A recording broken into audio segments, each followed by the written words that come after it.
مولانا سید اسماعیل شرفی بیان کرتے ہیں، ایک بار میں مقامات مقدس کی زیارت سے مشرف ہوا۔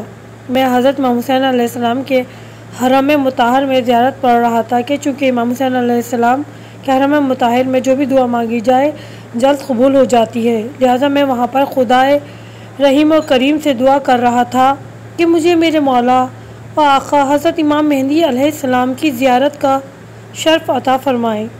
میں زیارت پڑھ رہا تھا کہ اچانک میں نے دیکھا کہ ایک جلیل القدر شخص جن کا چہرہ بہت نورانی تھا میرے پاس آئے۔ انہیں دیکھ کر میں بڑا مرعوب ہوا اور میں نے بعد سلام ان سے کہا، آپ کا تعارف؟ جواب فرمایا، میں دنیا کا مظلوم ترین شخص ہوں۔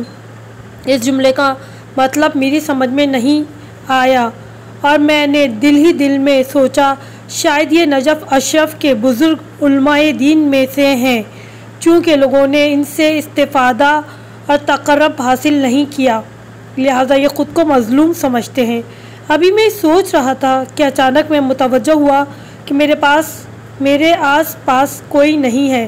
بس اس وقت میں سمجھا کہ وہ امام زمانہ علیہ السلام تھے جو خود کو مظلوم ترین شخص کہہ رہے تھے۔ افسوس کہ وہ بہت جلد غائب ہو گئے اور اس وقت میں انہیں پہچان نہ سکا۔